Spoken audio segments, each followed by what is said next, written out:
Hello guys and welcome back to my channel.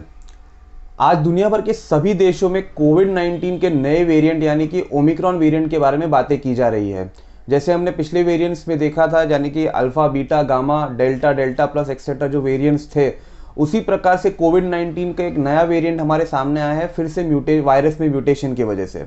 क्यों इस variant को लेकर ज़्यादा चिंता जताई जा रही है और क्या सच में ये वेरिएंट पिछले वेरिएंट से ज़्यादा डेंजरस है, आज की इस वीडियो में उस चीज़ों को डिस्कस करेंगे। सबसे पहले बात करते हैं कि क्यों इस वेरिएंट को सीरियसली लिया जा रहा है।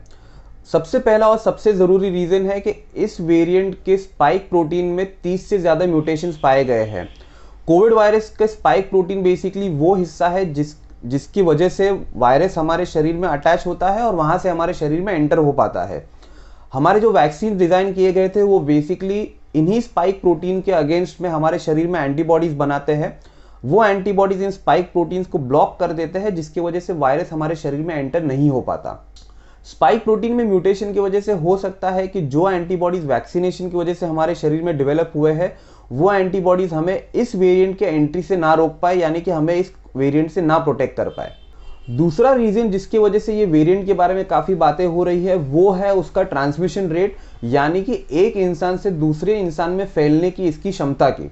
ऐसा कहा जा रहा है कि इस वेरिएंट का ट्रांसमिशन रेट बाकी वेरिएंट से काफ़ी ज़्यादा है और दुनिया भर के साइंटिस्ट इस फैक्ट को कंफर्म करने में लगे हैं कि क्या सच में ये वेरिएंट बाकी वेरिएंट से ज़्यादा ट्रांसमिसिबल यानी कि ज़्यादा कंटेजियस है या नहीं। अब अगला ज़रूरी सवाल जो हम सबके लिए काफ़ी मैटर करता है वो है कि क्या हमने जो वैक्सीन लिए हैं वो इस वेरिएंट के अगेंस्ट में इफेक्टिव है या नहीं। अगर इफेक्टिव नहीं है तो क्या हमें उसका बूस्टर डोज लेने की ज़रूरत है या इस वेरिएंट के लिए कोई नए वैक्सीन को डेवलप करने की ज़रूरत है। जैसे हमने डिस्कस किया था कि इस वेरिएंट के स्पाइक प्रोटीन में 30 से ज़्यादा म्यूटेशंस पाए गए हैं, इसलिए वैक्सीन इस वेरिएंट के अगेंस्ट में इफेक्टिव है या नहीं, ये चीज़ को जानने के लिए हमें थोड़ा वेट करना होगा। एटलीस्ट अगले 15 से 20 दिन तक हमें कोविड केसेस को बराबर मॉनिटर करना होगा। इस वेरिएंट की वजह से कितने केसेस बढ़ते हैं और किस रेट पे बढ़ते हैं, इन दोनों चीज़ों का डेटा अवेलेबल होना बहुत ज़रूरी है। अगर हम अगले कुछ दिनों में देखते हैं कि कोविड के केसेस नहीं बढ़ते या कोविड की वजह से होने वाले हॉस्पिटलाइजेशन के नंबर नहीं बढ़ते, तो इसका मतलब है कि जो हमारे वैक्सीन हमने लिए हैं वो इस वेरिएंट के अगेंस्ट भी काफ़ी इफेक्टिव है। जीनोम सीक्वेंसिंग यानी कि कोविड-19 का कौन सा वेरिएंट फिलहाल कोविड-19 के केसेस को बढ़ा रहा है, ये जानने के लिए दुनिया भर के देश काफ़ी एम्फेसिस दे रहे हैं। जीनोम सीक्वेंसिंग की वजह से ही नए वेरिएंट्स के बारे में पता लगाया जा सकता है और ये नए वेरिएंट्स पुराने वेरिएंट्स से किस तरह डिफर करते हैं या उनमें क्या डिफरेंसेस है और कैसे नए वेरिएंट्स को हमें मैनेज करना है, इन चीज़ों के बारे में भी जानकारी हासिल की जा सकती है।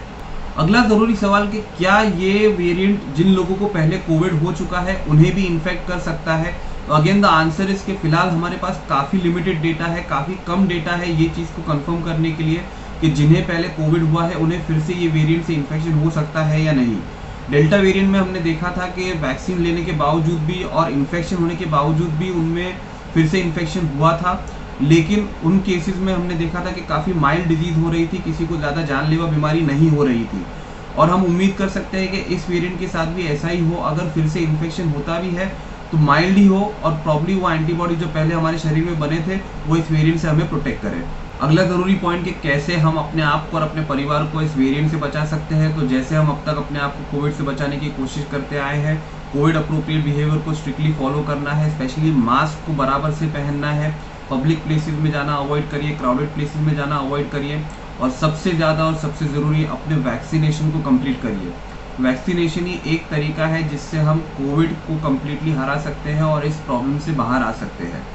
आखिर में दो पॉजिटिव इन्फॉर्मेशन देकर मैं इस वीडियो को एंड करना चाहूँगा। सबसे पहला, अगर हम साउथ अफ्रीकन मेडिकल एसोसिएशन की बात मानते हैं तो उनके मुताबिक ये वेरिएंट एक काफ़ी माइल्ड वेरिएंट है और इसकी वजह से ज़्यादा जानलेवा बीमारियां नहीं होती।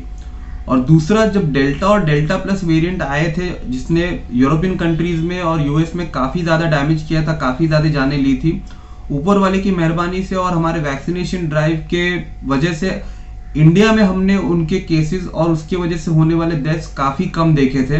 और हम उम्मीद कर सकते हैं और ऊपर वाले से दुआ कर सकते हैं कि ये वेरिएंट भी माइल्ड ही साबित हो और इसकी वजह से हमारे देश में हमें ज़्यादा प्रॉब्लम्स ना देखने मिले। आज की वीडियो में इतना ही। आई होप आपको आज का वीडियो अच्छा लगा हो और आपको कुछ ज़रूरी इन्फॉर्मेशन मिली हो। अगर आपको आज का वीडियो अच्छा लगा है तो please do like, comment and share with your friends and family. This is your family doctor saying goodbye and thank you very much.